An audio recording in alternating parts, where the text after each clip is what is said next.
Bonjour, ici Simon Durivage, bienvenue au match des élus. Nous allons sur la scène fédérale cette semaine encore. Mes invités, je vous les présente tout de suite. D'abord, Lisanne Blanchette-Lamotte, qui est députée néo-démocrate de Pierrefonds-Dollard. C'est à Montréal. Bonjour, madame. Bonjour, monsieur Durivage. Et Stéphane Dion, un habitué l'an dernier, en tout cas. Bonjour, monsieur Dion, député libéral de Saint-Laurent-Cartierville. Bonjour, monsieur Durivage. On essaie de brancher monsieur Chris Alexander, qui est le député de Ajax Pickering en Ontario, pour le Parti conservateur. Il n'est toujours pas, je ne sais pas, il m'entend toujours pas, non? Bon, mais dès qu'on va pouvoir mettre M. Alexander en ligne, on va le faire, évidemment. Nos sujets, donc, le projet de loi Omnibus C-45, le gouvernement a décidé de faire quelques concessions, mais l'opposition en demande encore davantage. On va parler aussi, en deuxième partie, du directeur parlementaire du budget, Kevin Page, qui attend toujours de la part d'une soixantaine de ministères et d'organismes fédéraux des détails sur les compressions budgétaires qu'ils entendent faire. Et M. Page qui menace toujours, d'ailleurs, de poursuivre ces ministères et organismes-là devant les tribunaux s'ils ne répondent pas à ces questions. Et puis le premier ministre Harper qui reconnaît, semble-t-il, que c'était une erreur de nommer un unilingue anglophone, Michael Ferguson, au poste de vérificateur général du Canada.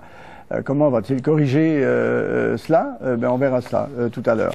Donc, le gouvernement, commençons avec le projet de loi Omnibus, la C-45. Le gouvernement accepte finalement que 10 comités parlementaires examinent les nombreux changements aux lois canadiennes qui sont provoqués par ce projet de loi-là, Omnibus, présenté la semaine dernière.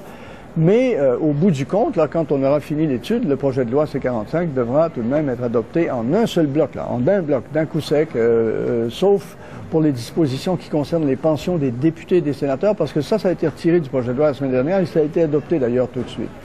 Alors, M. Alexander n'étant toujours pas là, M. Dion, Madame Blanchette-Lamotte, je vais vous demander à vous de me dire, est-ce que vous trouvez que c'est une concession raisonnable que vous fait le gouvernement d'étudier ça en plusieurs comités, là où on n'aura plus de chance de l'approfondir? Madame Blanchette-Lamotte, pour commencer. Je pense que c'est un début. Oui, c'est important d'étudier les modifications proposées dans ce projet de loi-là en détail, en comité. Mais si, en bout de ligne, on ne peut pas se prononcer sur chaque détail ou sur chaque sujet, mais qu'il faut quand même voter sur un projet global, je pense qu'on n'a pas atteint notre objectif ici. Il va falloir proposer des amendements. Il va y en avoir probablement beaucoup parce que c'est un très gros projet de loi et on ne va pas pouvoir se prononcer sur chacun de ces éléments qui sont contenus dans le projet de loi. Alors, on n'a pas encore atteint, selon moi, le niveau qui nous permet de dire oui, c'est un processus ouvert, transparent et démocratique. OK. Le plan de départ, c'était d'envoyer ça au seul comité des finances. Mais là, on va l'envoyer dans une dizaine de comités parlementaires, ce qui va vous permettre une bien meilleure étude. Je ne sais pas si vous aurez plus de temps pour l'étudier comme ça. Monsieur Dion, est-ce que vous voyez là un avantage quand même? Hier, le gouvernement a obligé le Parlement à voter une limitation du temps que nous aurons pour étudier ce projet de loi. Donc, ce qui prend d'une main, il l'enlève de l'autre. Il faut que les gens se rendent compte à quel point ce que nous vivons comme démocratie parlementaire est délirant. Sous les libéraux, un projet de loi budgétaire d'exécution du budget faisait en moyenne 75 pages. Depuis l'arrivée des conservateurs, ça fait des centaines de pages. Le budget de cette année couvre 800 pages, amende plus de 130 lois, du jamais vu, c'est du délire total. Alors, c'est bien qu'on disperse ça dans différents comités, mais comme le dit Lisanne, c'est un tout petit progrès dans un monde qui est complètement hors norme et tout à fait inacceptable pour les gens. Et M. Durivage, si on pouvait, j'espère que M. Alexander nous écoute, faire le débat sur les conséquences concrètes. Il est arrivé un peu encore à la station d'Ottawa. Sur les conséquences concrètes pour les gens, parce que pour les gens, ça peut apparaître un peu comme de la procédure qui est loin d'eux. Quand on vote une fois ou plusieurs fois, qu'est-ce que ça change dans la vie de tous les jours? Ça a des conséquences concrètes parce qu'on passe à la va-vite des projets de loi qui vont toucher les gens jusque dans leur chair. Par exemple, on est le seul pays moderne qui a repoussé l'âge d'accès aux prestations pour les aînés à 67 ans, de 65 à 67 ans, sans faire un débat public là-dessus, en noyant ça dans un projet de loi budgétaire.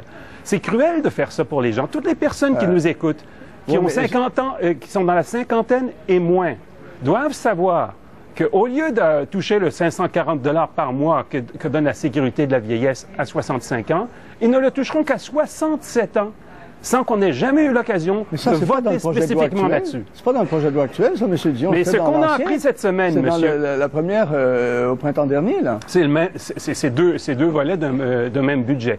Mais ce qu'on a appris cette semaine, c'est que ce que nous disions à savoir qu'on n'a pas besoin de faire ça, qu'on est capable de financer la sécurité de la vieillesse à 65 ans.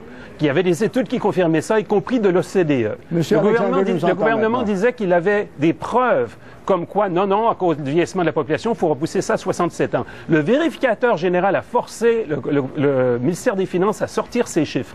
Et ces chiffres confirment que savez-vous ce qu'on va sauver en obligeant les gens à travailler 2 ans de plus, même s'ils sont malades et fatigués? On va sauver 3/10 de 1% de notre richesse collective. À l'échelle des finances publiques, c'est à peu près rien. Et donc, c'est un scandale absolu. Et le gouvernement doit s'expliquer là-dessus. De toute façon, il s'expliquera à la prochaine élection là-dessus. Bon, Monsieur Alexander, bonjour. Est-ce que vous m'entendez, Monsieur Alexander? Oui, je vous entends très bien. Bon, là aussi, moi, je vous entends. Je ne sais pas si vous avez entendu l'argument de Monsieur Dion. Je peux le répéter. Oui, mais je ne le considère pas comme un argument. C'est la désinformation totale. Et pourquoi? Ah oui. Alors, attendez, Monsieur Alexander, donnez-moi le chiffre du ministère des Finances. C'est vrai que c'est 3/10 de 1%, oui ou non? Premièrement, vous n'êtes pas en train de parler du projet de loi actuel. Vous défilez. Comme vous l'avez constaté il se défile. Très correctement, Monsieur Durirage. Deuxièmement, il y a énormément de pays dans l'OCDE qui vont passer de 65 à 67 pour les pensions de vieillesse. Et ce n'est pas quelque chose qui va arriver. Ce n'est pas quelque chose qui va arriver avant 2023. Et c'est ça que M. Dion est en train d'oublier de dire tout le temps.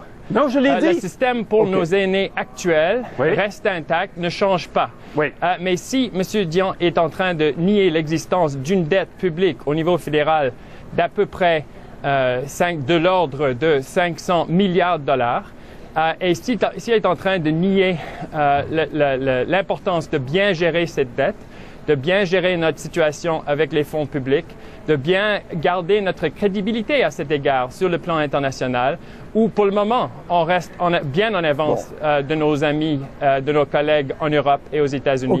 Mais si on prenait les conseils de M. Dion, on ressemblerait de plus en plus à Grèce. Sur les 500 milliards, vous sauvez combien en obligeant les gens à travailler 2 ans de plus? Le savez-vous? Parce que moi, je le sais. Parlons du projet de loi actuel qui favorise la croissance et la création des emplois. Monsieur Durirage, je suis surpris à tous les jours, et surtout par le discours de Monsieur Mulcair l'autre jour en Chambre.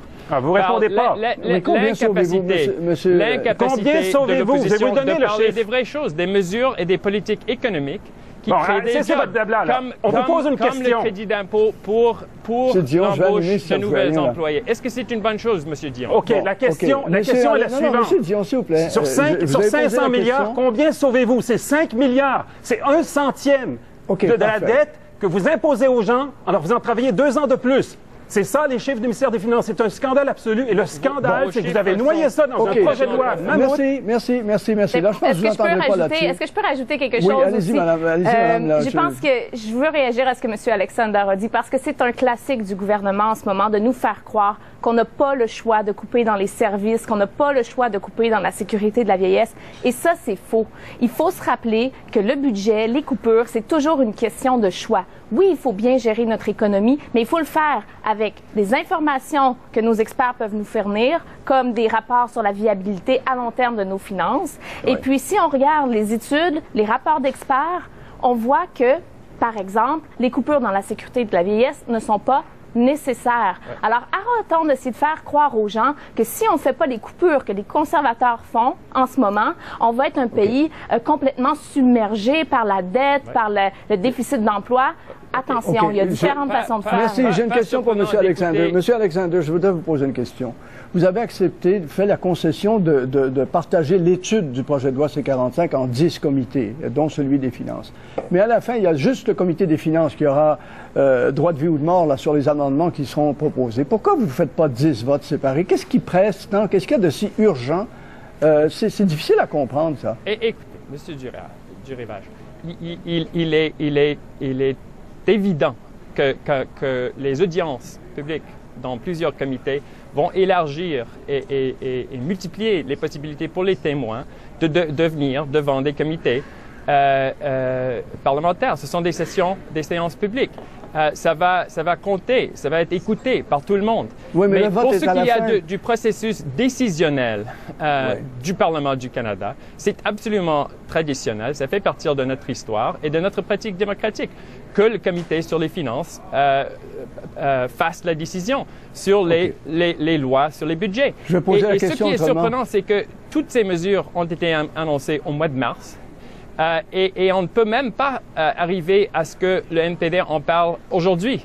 Ça, c'est faux. Je m'excuse, il faut dire que c'est faux. Tout ce qui est dans le projet de loi devant nous en ce moment n'était pas dans le budget. Non, mais ça, c'est de la désinformation. Une chose importante pour les Québécois et pour les Canadiens, un peu partout, les pensions de retraite agréées pour les collectifs. Il y a énormément de Canadiens, surtout dans les petites et moyennes entreprises, qui n'ont pas de pension de retraite agréée. Ce budget va, pour la première fois, amender nos lois pour que cette possibilité puisse se réaliser pour des centaines de milliers d'entrepreneurs canadiens et québécois. Est-ce que l'opposition est pour ou contre? D'après moi, d'après tout ce que j'ai entendu, le NPD en particulier est contre la création d'emplois, la protection des gens et la croissance économique. Monsieur Derivage, je voudrais souligner la malhonnêteté constante du gouvernement. Il met un projet de loi mammouth dans lequel il met plein de mesures qu'on pourrait accepter et d'autres qui sont complètement inacceptables. Il nous demande à voter en bloc. Et après...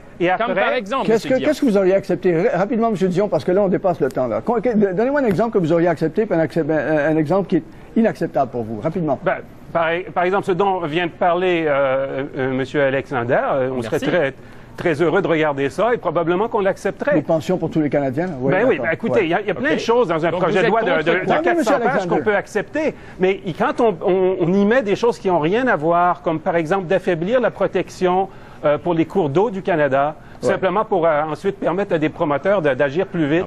Ça, c'est quelque chose qui mériterait d'être étudié en soi, mais c'est fondu dans un projet de loi, comme par exemple passer l'âge de la retraite de 65 à 67 ans. C'est un autre exemple. On s'arrête là, on fait une pause, après quoi on parlera de M. Kevin Page, le directeur parlementaire du budget, et du bilinguisme des hauts fonctionnaires à Ottawa. Vous restez avec nous, à tout de suite, 2 minutes.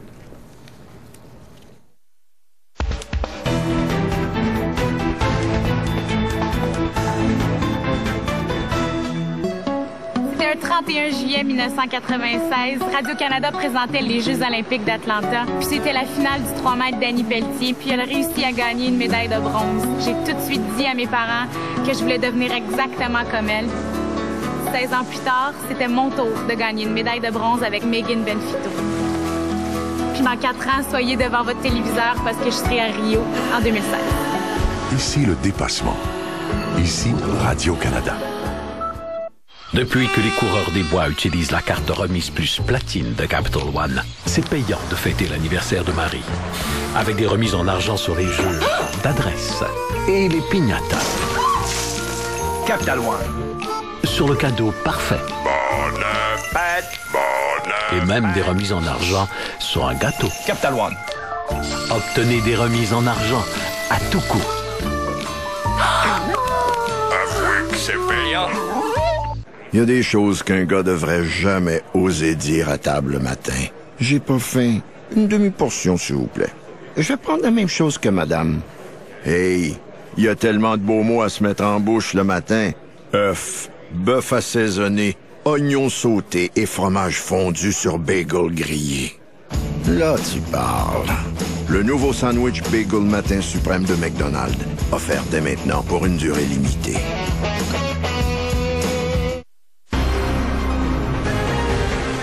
Le gouvernement marois veut adopter des mesures pour s'assurer de l'honnêteté des entreprises qui font affaire avec lui. La Cour suprême vient d'acquitter un homme arrêté en état d'ébriété dans son véhicule alors qu'il ne conduisait pas. L'entraîneur de hockey André Tremblay écope d'une suspension de 10 ans pour avoir frappé un joueur mineur durant un match. Yves Laplante écope de 20 mois de prison pour avoir agressé une femme de 99 ans dans un hôpital à Gatineau. En Italie, l'ancien chef du gouvernement Silvio Berlusconi est condamné à 4 ans de prison ferme pour fraude fiscale.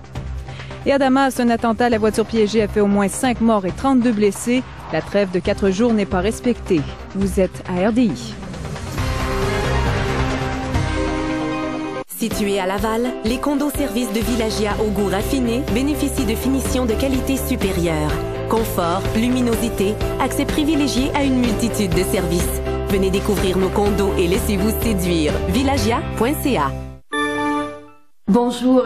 Il est important de demeurer actif pour favoriser une bonne circulation. Le stimulateur sanguin Revitive Circulation Booster est facile à utiliser. Il augmente le flux sanguin et réduit l'enflure en activant les muscles des pieds et des jambes. J'aurais beaucoup apprécié connaître ce produit-là avant. Je trouve que c'est très bien aussi, ça soulage, ça me fait du bien, puis je peux régler l'intensité selon le cas. Essayez le stimulateur sanguin Revitive Circulation Booster. Il est maintenant offert dans les bonnes pharmacies suivantes.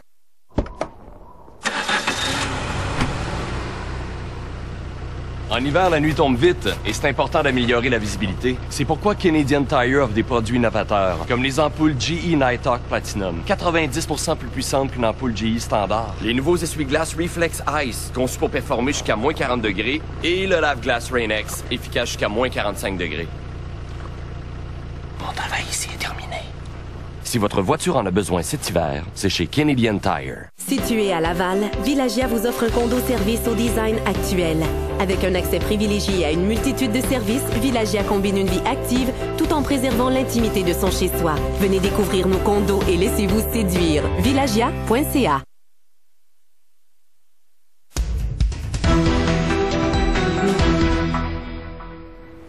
Le match des élus continue avec le conservateur Chris Alexander, la néo-démocrate Lisanne Blanchette-Lamotte et le libéral Stéphane Dion. 2 sujets en 10 minutes, 5 minutes chacun. Je vous demande la concision. On va commencer par Kevin Page. Depuis plusieurs semaines, ce directeur parlementaire du budget demande à tous les ministères et organismes fédéraux, 82 en tout, de lui fournir des détails sur les compressions qu'ils envisagent faire chacun là, pour ramener le déficit du gouvernement à zéro. Une vingtaine de ces ministères et organismes l'ont fait à ce jour. Une quarantaine ont promis de le faire, mais ils ne l'avaient toujours pas fait vendredi dernier, à la date limite, semble-t-il. Et il y en a une vingtaine, parmi lesquels de gros ministères, le ministère des Finances notamment, qui n'ont même pas accusé réception de la demande de M. Page. Et le ministre des Finances argue que le mandat de Kevin Page, c'est de surveiller ce que le gouvernement dépense, pas de surveiller ce que le gouvernement ne dépense pas. M. Alexander, je commence avec vous. Est-ce qu'il était sérieux quand il a dit ça, M. Flaherty? Ben, absolument, et je pense que c'est exactement... Mais c'est un sophisme, là, parfait. On va dire, si on surveille ce qu'un gouvernement dépense, on surveille ce qu'il ne dépense pas aussi, j'imagine. Mais, M. Durévage, on a élu un gouvernement pour élaborer une politique économique et financière, pour favoriser la croissance et la création des emplois, et pas M. Page. Il doit nous servir, parce qu'il est un agent du Parlement, et bien sûr surveiller les dépenses budgétaires, parce que ça fait partie de son mandat. C'est pour ça qu'on fournit énormément de documents à M. Page. On a l'intention de continuer à le faire. Et on insiste pour qu'il assume ses responsabilités et qu'il passe en revue de la documentation présentée à lui, qui est son précédent. C'est le gouvernement conservateur qui a créé ce poste, donc on souhaite que ça se fasse. Et l'avantage de M. Page par rapport à M. Ferguson, c'est que M. Page travaille a priori, lui, il surveille les dépenses avant qu'elles soient faites, donc il peut vous guider, vous les parlementaires, là, pour que des dépenses soient faites de façon intelligente et correcte. Alors que M. Ferguson, lui, il vient après coup et il constate les dépenses qui ont été faites, puis là où il vous félicite, où il vous critique. Mais c'est important donc que M. Page ait des détails. Pourquoi il y en a qui acceptent, pourquoi il y en a qui refusent?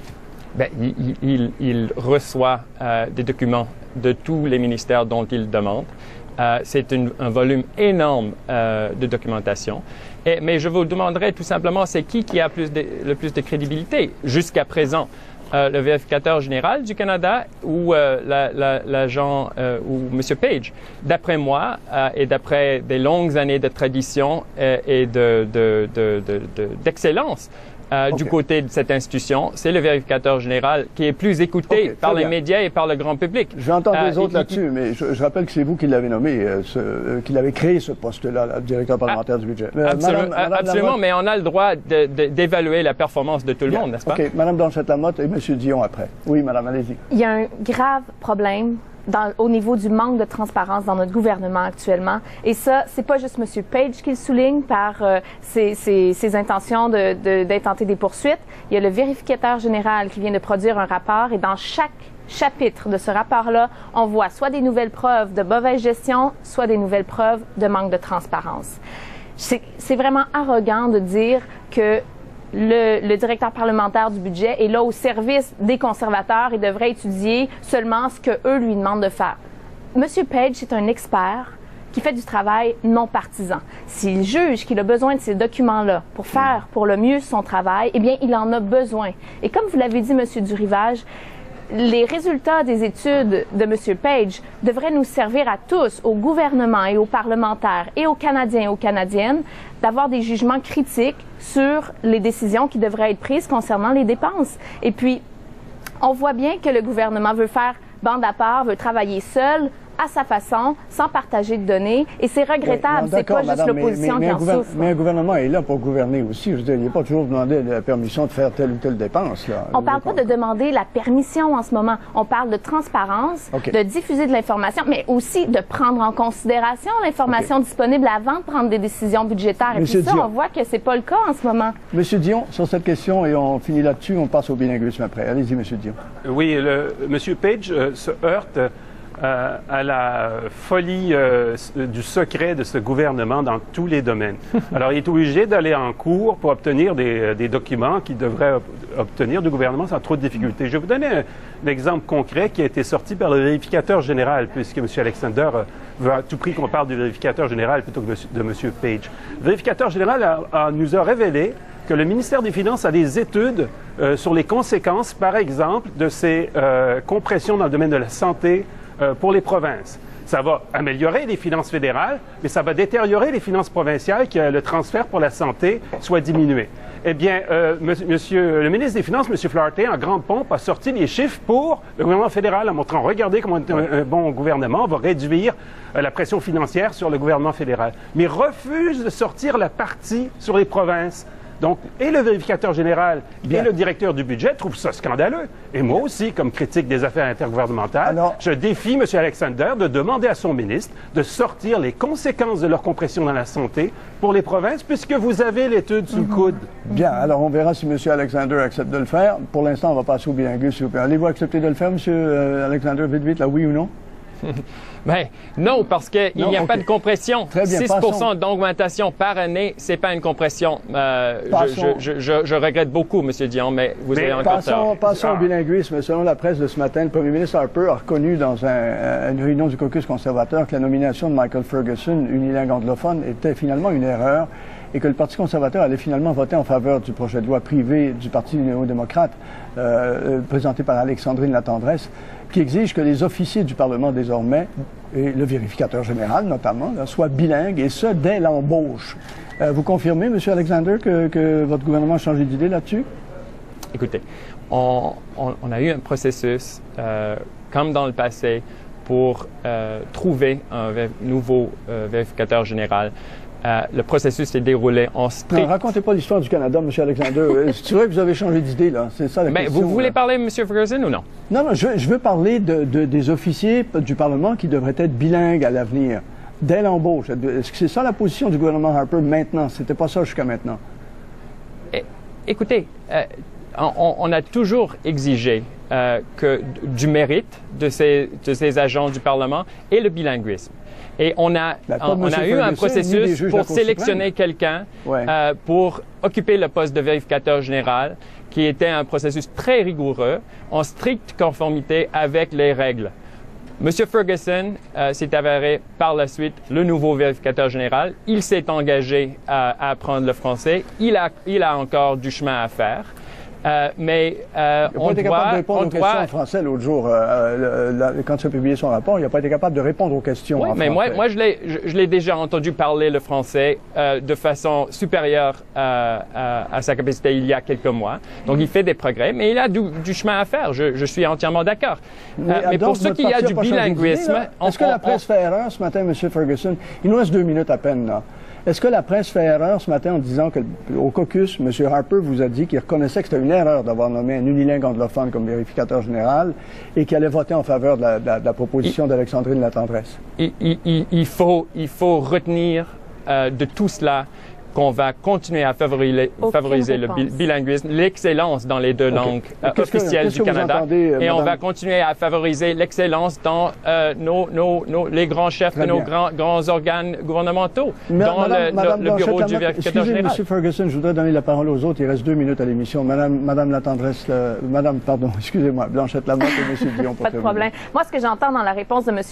Alexander, c'est qu'il n'est pas prêt à avouer que oui, c'est nécessaire d'exiger le bilinguisme dans certaines positions des hauts fonctionnaires du gouvernement du Canada. Et j'espère que M. Alexander ne reflète pas l'opinion commune de son caucus. Et j'espère bien que le premier ministre va aller de l'avant avec un projet comme celui-là, va accepter d'en débattre, va accepter, parce que c'est quelque chose qui est important et c'est quelque chose que le NPD a toujours mis de l'avant et va continuer à mettre de l'avant. Monsieur Dion. Oui, j'espère en effet que M. Harper va changer d'avis et qu'il va appuyer ce projet de loi, d'autant plus que sa politique de bilinguisme est un échec. Mais le projet de loi touche juste les officiers du Parlement, il ne touche pas les juges à la Cour suprême. Non, mais c'est un bon symbole que de dire aux Canadiens, si vous voulez avoir accès à certains postes, il faut apprendre les 2 langues officielles, à un moment où l'avancée qu'on avait dans les autres années, les années précédentes aux conservateurs, dans la capacité de rendre les Canadiens plus bilingues, eh bien maintenant plafonne. On a bilinguisé 25 000 personnes de plus en 5 ans, 5 000 personnes par année pour un pays de 33 millions d'habitants. C'est un échec absolu de la part de ce gouvernement. Mais si c'est vrai pour les officiers du Parlement, ça devrait être vrai pour les juges à la Cour suprême aussi? Ou... Oui, non, il faut à tout prix envoyer le message. Le bilinguisme est important pour les postes les plus essentiels. Okay. Le vérificateur général, par exemple, doit communiquer avec les Canadiens dans les 2 langues. C'est essentiel. Ouais. Et ça doit être dit sans aucune ambiguïté partout au Canada.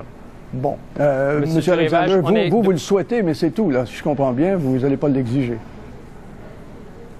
Hein, Monsieur Alexander? On l'exige à plusieurs niveaux dans la fonction publique du Canada. Moi-même, j'étais diplomate canadien pendant 18 ans. On m'exigeait d'être bilingue. Et on va faire de même pour continuer à faire de même pour énormément de postes. Je nie ce que M. Dion a dit. Encore une fois, on est plus nombreux que jamais à maîtriser les 2 langues officielles du Canada selon les dernières statistiques et on doit célébrer ça. Merci Mme Blanchette Lamotte, merci M. Dion, merci M. Alexander d'avoir été là. Merci, et je vous retrouve dans 2 minutes avec la période de questions. Restez avec nous, on va parler de la commission Charbonneau. À tout de suite, restez avec nous.